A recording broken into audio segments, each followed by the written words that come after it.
এই শোনো না, আমাদের অন্ধবিশ্বাস চ্যানেলটি যারা এখনো সাবস্ক্রাইব করেননি প্লিজ সাবস্ক্রাইব করে দাও। আর অল্প কিছু সাবস্ক্রাইবার হলে 1,00,000 পরিবার হবে। সবাই প্লিজ সাবস্ক্রাইব এবং বেশি বেশি শেয়ার করে দাও প্লিজ।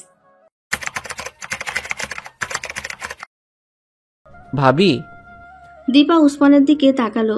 সবসময় পরিপাটি টিপটাপ হয়ে থাকা উসমানকে আজ বড় এলোমেলো লাগে। কি হয়েছে?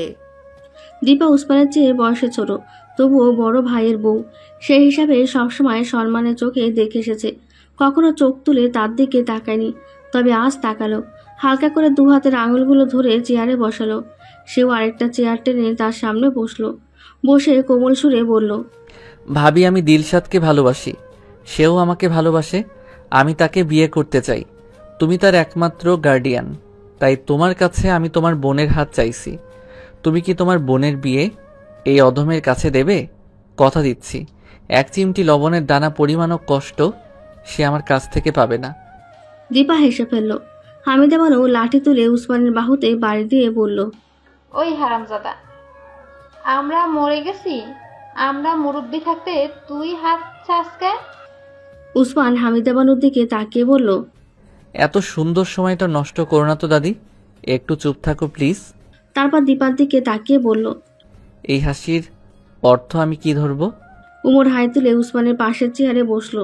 বসে বলল, তুই আম গাছ, জাম গাছ, কাঁঠাল গাছ, যেটা ভালো লাগে সেটা ধর, ধরে জড়িয়ে বসে থাক। তবে আপাতত আমার বইয়ের হাত ছাড়। উসমান ঠোঁট চেপে উমরের দিকে তাকালো। আরে এভাবে তাকাচ্ছিস কেন? আমাকে তো তোর ধন্যবাদ দেওয়া উচিত।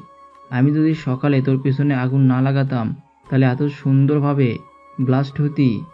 উসমান এবার অবাক হলো। অবাক হয়ে বলল, মানে?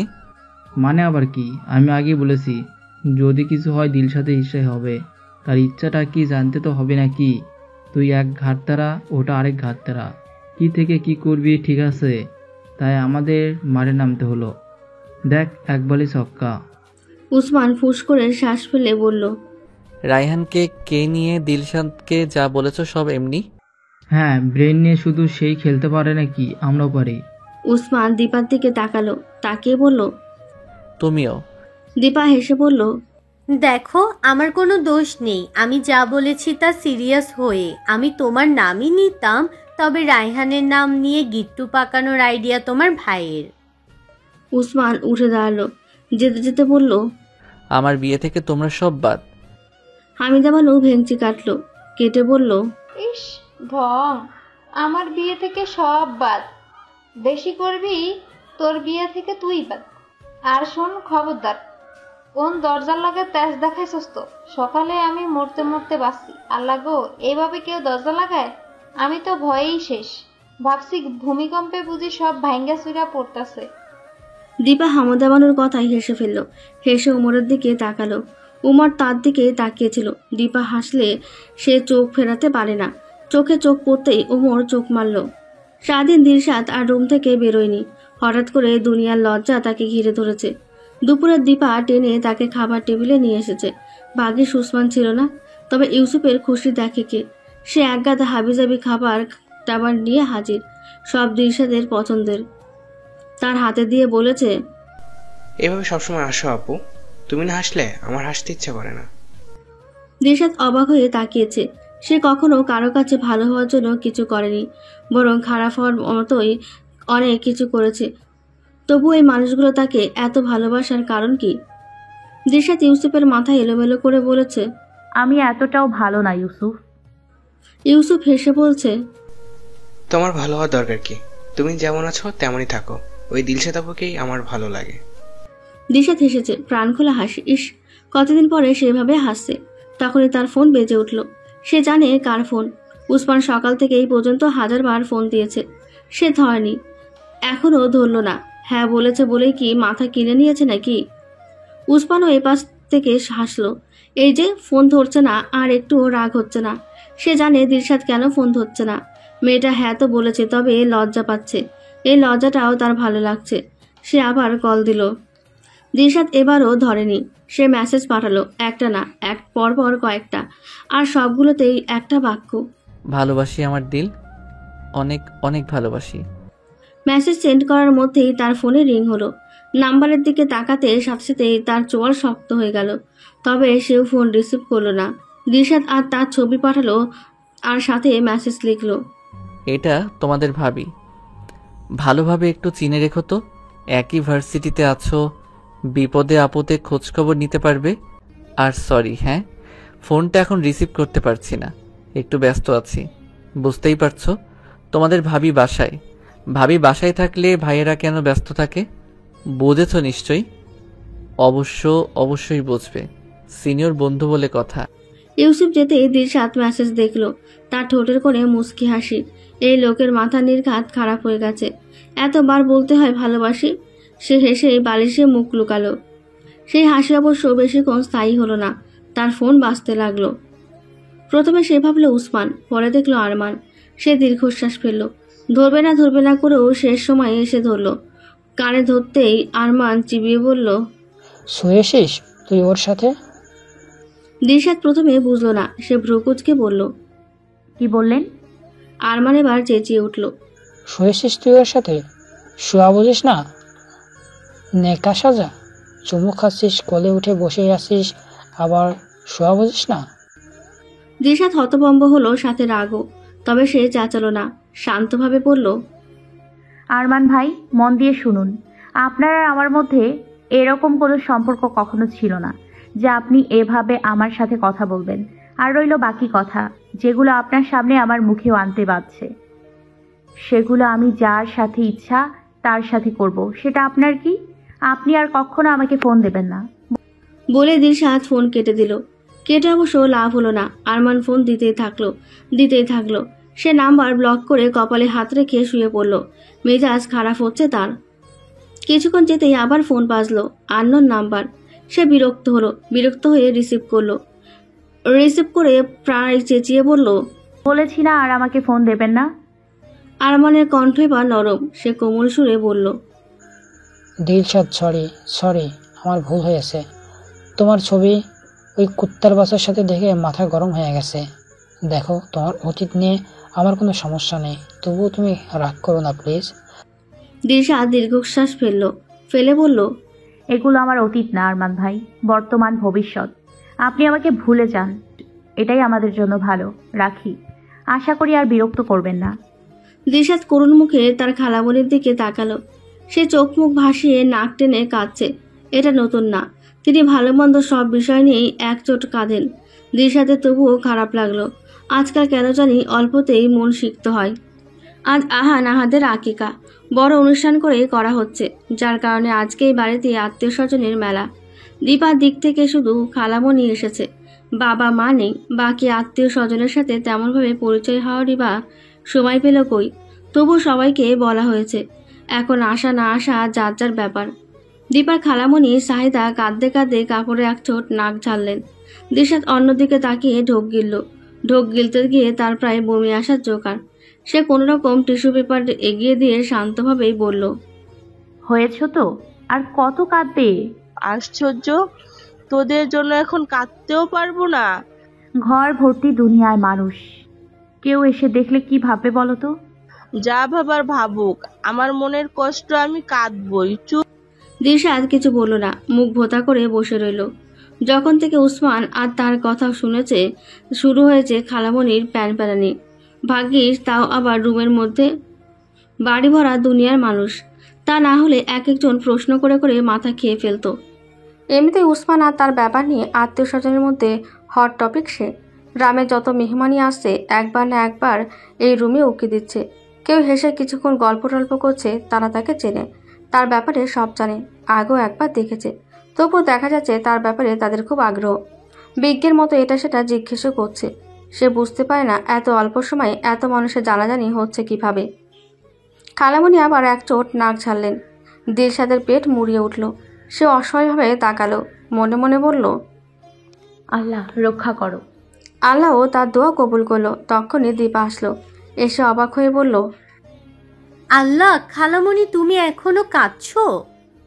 তুই হচ্ছিস যত নষ্টের গোড়া। দীপা হাসলো। আবার হাসিস? খালামুনির মনে কষ্ট দিয়ে আবার হাসিস? তারপর দিলশাদের দিকে তাকিয়ে বলল, ও তো আগেরই শয়তান। তুই পারলি কিভাবে আমার ছেলের সাথে এমন করতে? ছোটবেলা থেকে চিংগামের মতো চুলে এঁটে রইলি, আর বড় হয়ে ফুরুত। কত আশা করেছি তুই আমার ছেলের বউ হবি, এখন হচ্ছিস বোনের দেবরের খালামণি তো এখন পর। দিলশাদ দীর্ঘশ্বাস ফেল।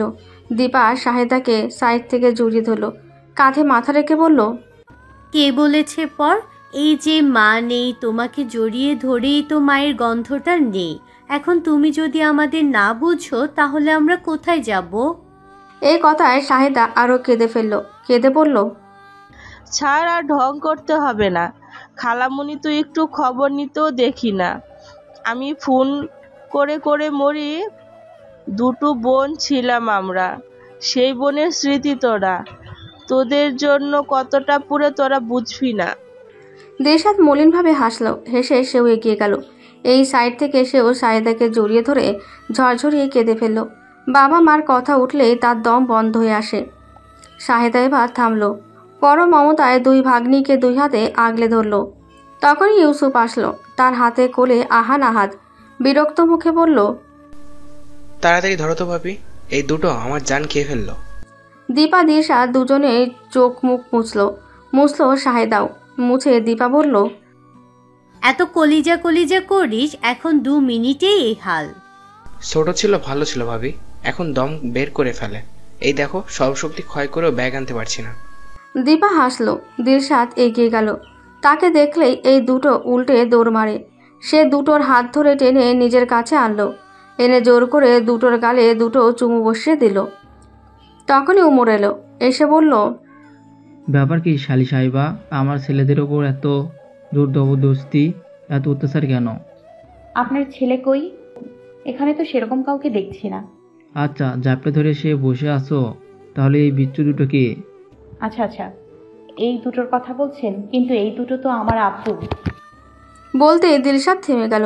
কতদিন আব্বু বলে কাউকেই ডাকে না। তার সাথে একটু অবাক হলো, সে আগের মতো দুষ্টামি করছে। দীপা দীর্ঘশ্বাস পেল। উমর বুঝলো, সে আবহাওয়াটা স্বাভাবিক করার জন্য তাড়া দিয়ে বলল, তোমরা কি খালামণিকে নিয়ে রুমে বসে থাকবে? ওইদিকে সবার খাবার দাওয়া শেষ, তোমরা খাবে না?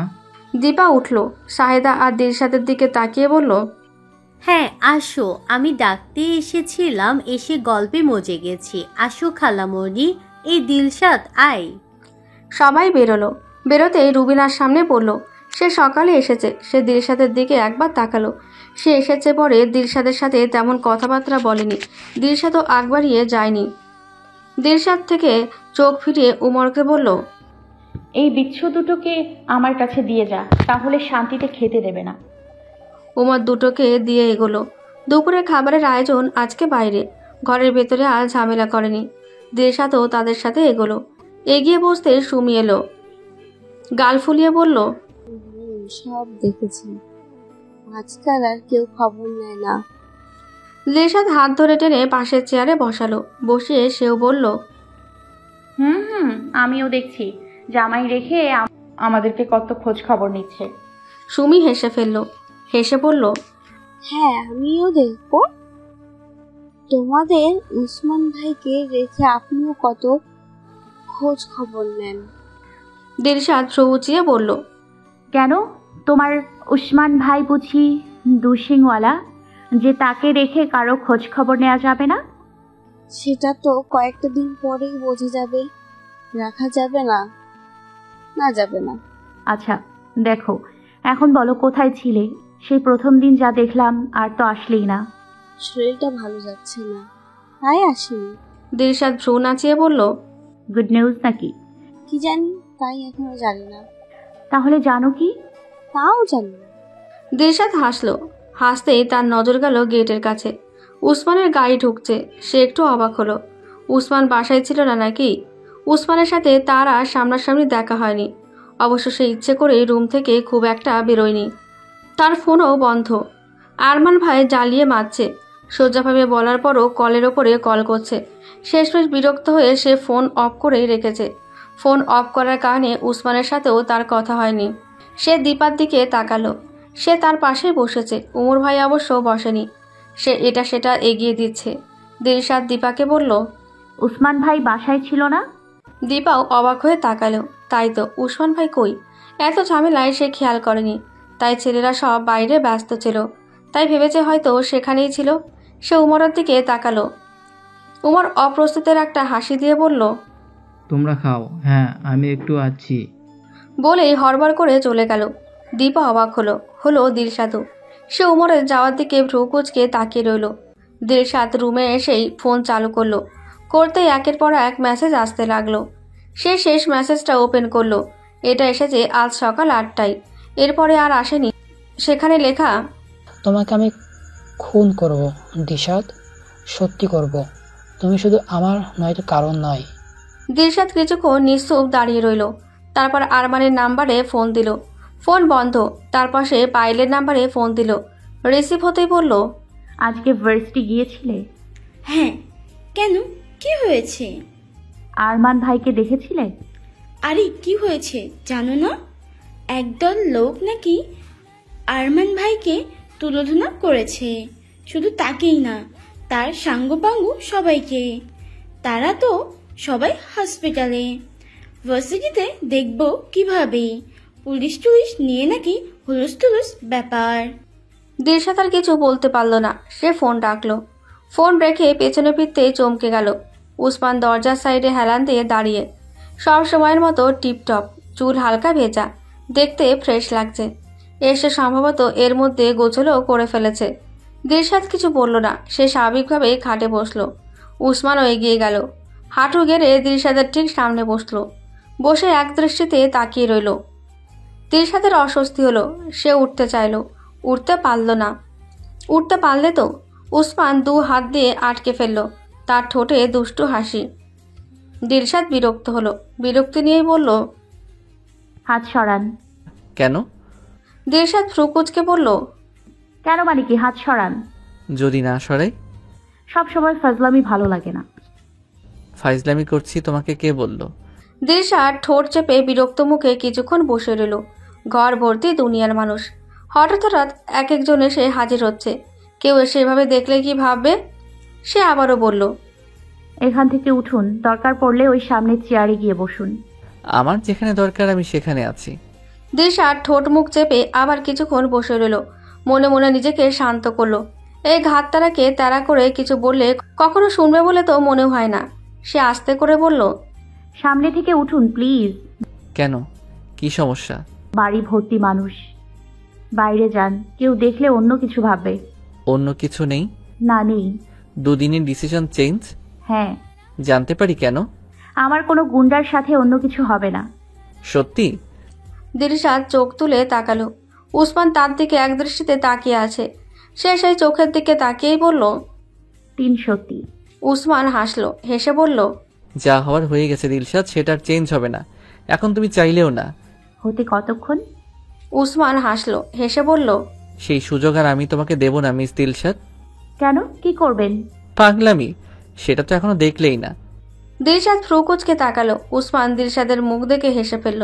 হেসে উঠে দাঁড়াতে দাঁড়াতে বলল, চিন্তা করো না, এই একটু করব। তোমার সাথে বেশি কিছু করার চিন্তা করতেও আমার কলিজা কেঁপে ওঠে। দিলশাদ শুয়েছিল। এত মানুষের মধ্যে সে আর বের হয়নি। তখনই এক প্রকার উড়তে উড়তে তিহা এলো। এসে বলল, দীপা আপু তোমায় ডাকছে। দিলশাদ অনিচ্ছা সত্ত্বেও উঠল। সন্ধ্যা হবে হবে করছে। প্রায় সব মেহমানই চলে গেছে। যারা থাকবে শুধু তারাই আছে। আপু খালামণিকেও যেতে দেয়নি। কতদিন ধরে রাখে কে জানে। সে গায়ে ওড়না জড়িয়ে উঠে বাইরে এলো। বাইরে আসতে একটু থমকালো। ড্রয়িং রুমে সবাই, ব্যাপার কি? সে এগিয়ে গেল। এগিয়ে যেতেই হামিদা বানু বললেন, সবাই কত করে বললো হোস্টেলে যাওয়ার দরকার নেই, তাও গেল। এখন দেখছো বড়দের কথা না শুনলে কি হয়। দিলশাদ ফ্রু কুঁচকে দীপার দিকে তাকালো। তাকিয়ে শান্তভাবে বলল, কি হয়েছে? দীপা দীর্ঘশ্বাস ফেলে বলল, তোর মোবাইল কই দেখি। দিলশাদ সাথে সাথেই বলল, কেন? দীপা এগিয়ে গেল। তার হাতে মোবাইল। আর সেটা কার বুঝতে তার 1 সেকেন্ডও লাগলো না। সে উসমানের দিকে তাকালো। সে কিছুই কয়নি, টাইপ চেহারা করে তার দিকেই তাকিয়ে আছে। দিলশাদ বড় একটা শ্বাস ফেলল। আবার কোন গ্যাঞ্জাম পাকিয়েছে শয়তান লোক কে জানে। দীপা এগিয়ে ধরল। দিলশাদ তাকালো। অসংখ্য মেসেজ। আরমান যেমন তাকে মেসেজ দিয়েছে তেমন দিয়েছে উসমানকেও, বেশিরভাগই খুব নোংরা আর সাথে হুমকি। ও আচ্ছা, এজন্য এই ব্যাটার এত রাগ উঠেছে। এই তো আবার ধোয়া তুলসী পাতা, সে করবে, সমস্যা নেই। তবে তাকে কেউ একটু খোঁচালেই ডাইরেক্ট হাসপাতাল। কোনো দরকার ছিল আরমান ভাইকে এইসব ভিডিও পাঠানোর? তোর এই বিষয়ে কিছু বলার আছে? দিলশাদ মাথা নেড়ে বলল, না নেই। তোকে নিশ্চয়ই এমন মেসেজ পাঠিয়েছে। দিলশাদ উত্তর দিল না। উসমানেরটা ভালোই, তারগুলো দেখলে আপু জ্ঞান হারাবে। দীপা বড় একটা শ্বাস ফেলে বলল, আমরা আরমানের ব্যাপারে আইনি পদক্ষেপ নেব। তোর কোনো সমস্যা আছে? দিলশাদ ভ্রু উঁচিয়ে তাকালো, দুপাশে মাথা নাড়ল, যার অর্থ না। সাথে সাথে কঠিন চোখে উসমানের দিকে তাকালো। গুন্ডামি করে ভাবির সামনে এখন সাধু সেজে বসেছে, এখন আবার আইনি ব্যবস্থা নেবে। আইনি ব্যবস্থার বাকি আর রেখেছে কি? উসমানের দৃষ্টি তার দিকেই, তার ঠোঁটের কোণে এবার মুচকি হাসি। দীপা একটু থামলো, থেমে কোমল সুরে বলল, আমি একটা ডিসিশন নিয়েছি দিলশাদ। দিলশাদ আন্দাজ করতে পারল বাবা মা দুঃখে কাতর হয়েছে, ব্রেন খুলে তো আর পড়ে যায়নি।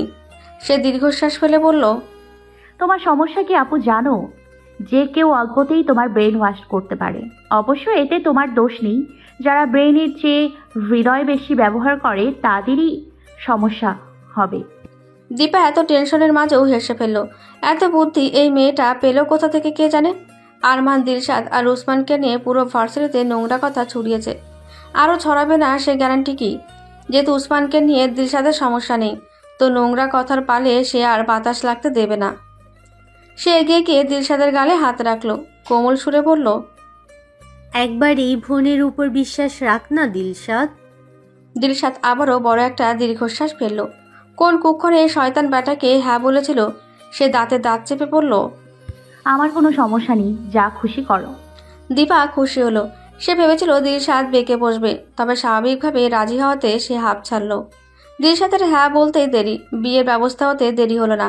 কিছুক্ষণের মধ্যেই বিয়ের সব ব্যবস্থা হয়ে গেল। অবশ্য হবেই না কেন, সে ভালো করে জানে উসমান শয়তান সবকিছু ব্যবস্থা করে এগিয়েছে। তা না হলে হুট করে এই বিয়ের শাড়ি এলো কোথা থেকে? তোর শাড়ির আমি খেতা পরি বলেই দিলশাদ শক্ত হয়ে বসলো। বাড়ির সবাই তো ভালোই, দীপা বুঝিয়ে সেই শাড়ি দিলশাদকে পরাতে পারল না। সে তার গায়ে 3 পিসের ওড়নায় মাথায় জড়িয়ে থাই হয়ে এমনভাবে বসলো, যার অর্থ এভাবে বিয়ে করলে করো, না হলে ভাগো। এই নিয়ে হামিদা বানু এক চোট চেঁচালেন। এই ঘাততারা মেয়েকে যে তিনি বাগে আনতে পারবেন না ঠিক বুঝলেন। তবে রুবিনা শান্ত, সে এসেছে পর থেকে দিলশাদের সাথে কোনো কথাই বলেনি, এখনো বলল না। অবশ্য সে আগেই বুঝেছে এই বিয়ে হতোই, একদিন আগে হোক আর পরে। এই 3 মাথাকে সে হাড়ে হাড়ে চেনে। একবার একটা জিনিসে নজর পড়লেই হলো, হাসিল না করা পর্যন্ত শান্তি নেই। দীপার খালা থম মেরে বসে আছে। সবকিছু এত তাড়াতাড়ি হচ্ছে যে সে কোনো রিয়াক্ট দেখানোর সময়ই পাচ্ছে না। তবে সবসময় ফিটফাট থাকা উসমান আজও ফিটফাট হলো। সাদা শুভ্র পাঞ্জাবিতে তাকে অসাধারণ লাগলো। তার ফুফাতো চাচাতো ভাইয়ের ভাবিরা কিছুক্ষণ খোঁচাখোঁচি করলো, সুমিকেও কতক্ষণ খ্যাপালো। কি ছেলে সে হাতছাড়া করেছে। তবে সুমির কোনো হেলদোল হলো না। সে লেবুর টুকরা হাতে নিয়ে হাঁসফাঁস করছে। বিয়েটা দেখতে চায় সে, তবে পেট যেভাবে মুড়াচ্ছে কখন না জানি সব ঢেলে ভাসিয়ে দেয়। দিলশাদ কবুল বলল সাদাসিধে ভাবে, তার লজ্জা শরম ছোটবেলা থেকেই কম। তবে সেই দিন সকালে হ্যাঁ বলার পরে উসমানকে দেখে কিছুটা লজ্জা করেছে। তবে রাগের জন্য সেইটুকু লজ্জাও এখন ঠিকঠাক আসছে না। তবে সাইন করার সময় সে কেঁদে ফেলল, বিয়ের জন্য না, বাবা মার কথা মনে করে। এমন কপাল নিয়ে তারা পৃথিবীতে এসেছিল, 2টো মেয়ে একটার বিয়েতেও তারা থাকতে পারল না। দীপা এসে দিলশাদকে জড়িয়ে ধরল, তার চোখেও পানি। উমর উসমান দুজনে দীর্ঘশ্বাস ফেলল। এই 2 রমণীর চোখের পানি দুজনের ভেতরেই পুরো নাড়িয়ে দেয়। দিলশাদ সাদাসিধেভাবে কবুল বললেও উসমানের কবুল বলতে গিয়ে গলা ধরে এলো। সাইন করতে গিয়ে হাতও কাঁপলো। তার এখনো বিশ্বাসই হচ্ছে না এই দুষ্টু ফাজিল মেয়েটা অবশেষে তার হচ্ছে। বিয়ের ঝামেলা শেষ করে রাতে খাবার খেতে সবার দেরি হলো। সেই দেরির পরে সব ভাবিরা হাতের কাছে যা পেল তাই দিয়ে বাসর ঘর সাজালো। সেই সাজানো ঘরে পানি ঢাললো দিলশাদ। সে কোন ফাঁকে নিজের রুমে গিয়ে দরজা দিয়েছে কেউ খেয়ালই করেনি। সে দরজা হাজার ডাকাডাকির পরেও খোলা গেল না। সবাই একটু মনক্ষুণ্ণ হলো, তবে উসমানের ভয়ে কেউ কোনো শব্দ করলো না। সবাই জানে এর মাথা গরম, তার বউকে কিছু বললে সে ছেড়ে কথা বলবে না। তবে খোঁচাখুচি বন্ধ করলো না। সেই খোঁচাখুচির জবাবে উসমান হেসে একটা কথাই বলল, আমার বউয়ের যেমন যেখানে যেই রুমে ভালো লাগবে সেই রুমেই থাকবে। আমার তো সমস্যা নেই।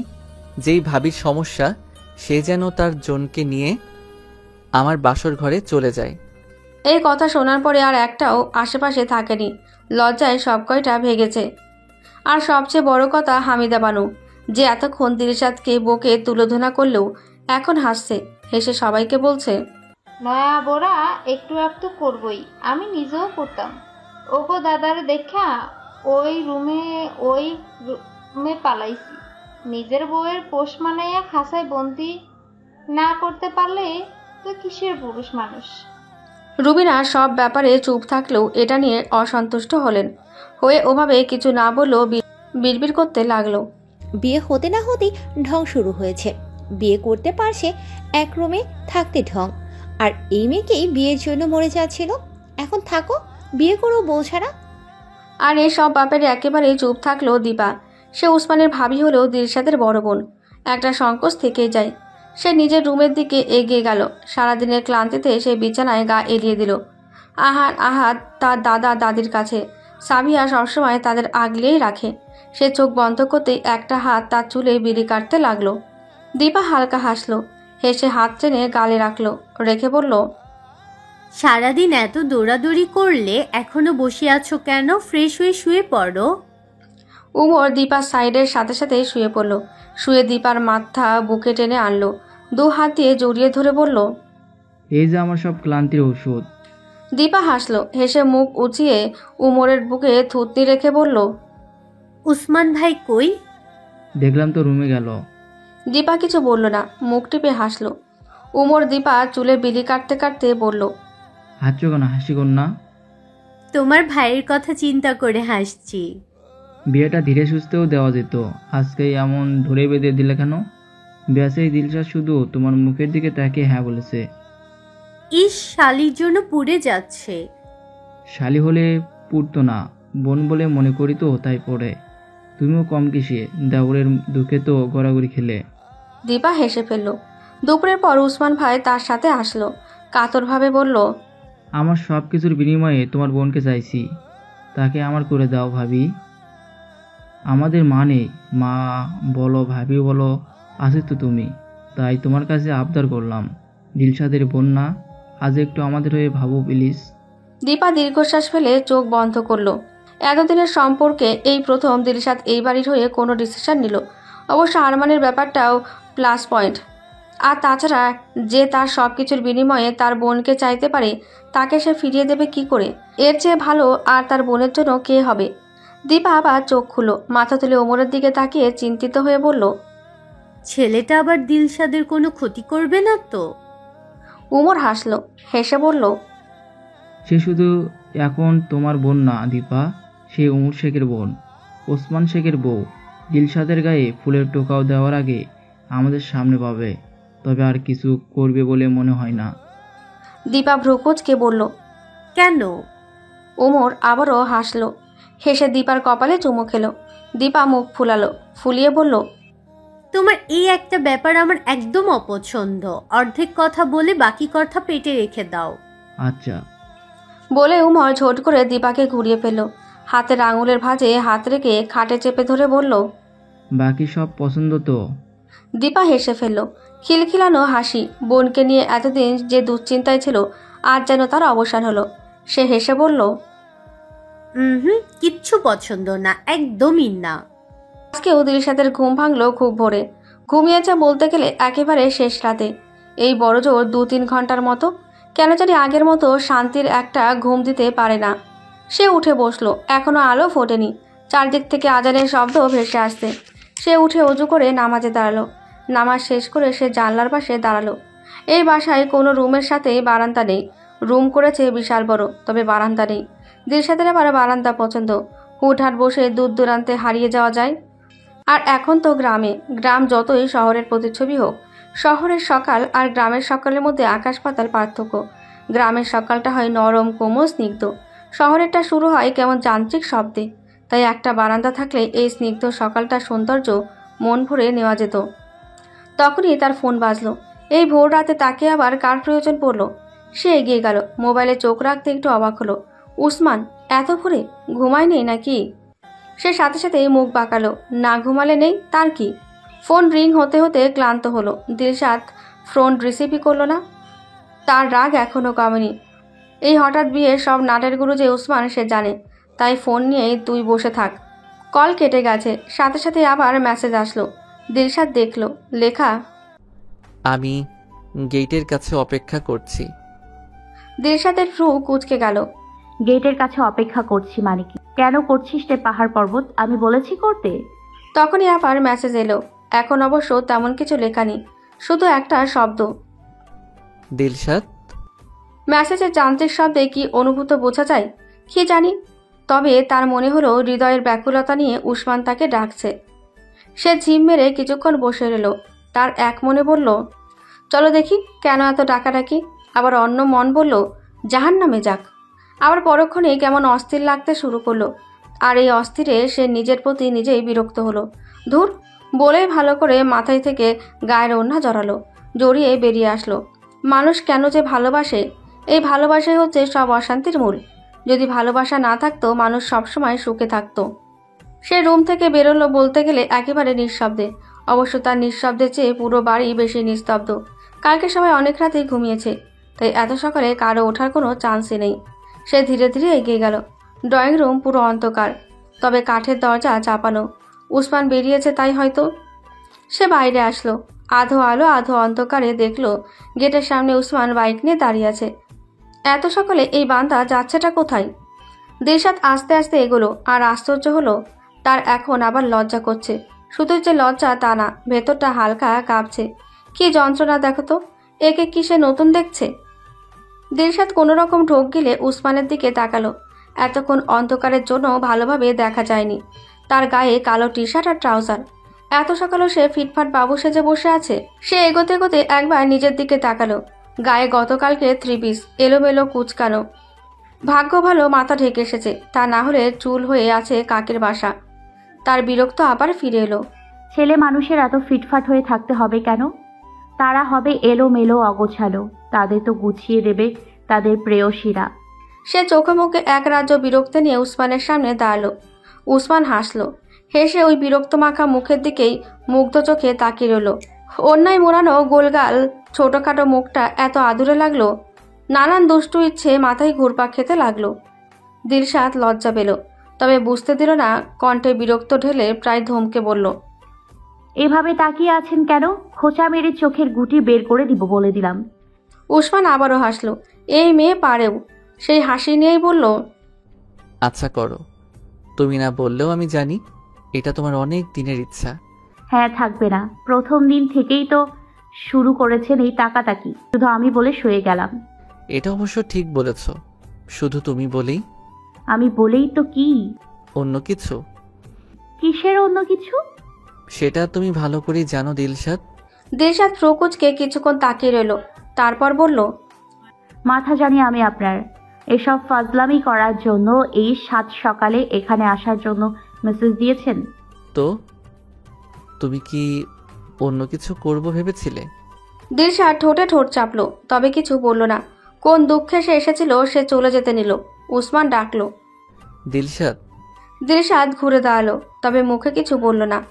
তবে বলল উসমান, হৃদয়ে সবটুকু আবেগ ঠেলে বলল, আই লাভ ইউ।